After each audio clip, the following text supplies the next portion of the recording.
Kung hindi mo pa alam yung susunod mong gagawin or plan, pangarap man o sa buhay mo, kumalma ka lang muna. Ibig kong sabihin, ilagay mo muna yung pag-iisip mo sa normal state. And after nun, take your time to think deeply. Sa ganitong paraan, may iwasan mo yung distraction na pumipigil sa'yo mag-isip ng tama at epektibo. Ang utak kasi natin ay parang storage lang din, bumabagal kapag puno na.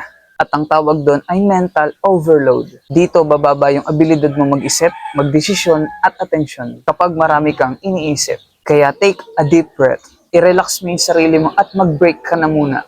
After mo makarecover, doon ka na gumawa ng mga hakbang at plano na sa tingin mo ay kaya mong gawin. Pwede rin na humingi ka ng tulong sa iba o mag-research. Napakadaming paraan at huwag ka masyadong mag-alala. Tandaan mo ito palagi, walang magaganap na battle kapag walang warrior. At hindi mananalo ang warrior kung sa una pa lang ay hindi siya handa. Alam kong warrior ka at maiintindihan mo yan. Again, this is Romeo and follow for more.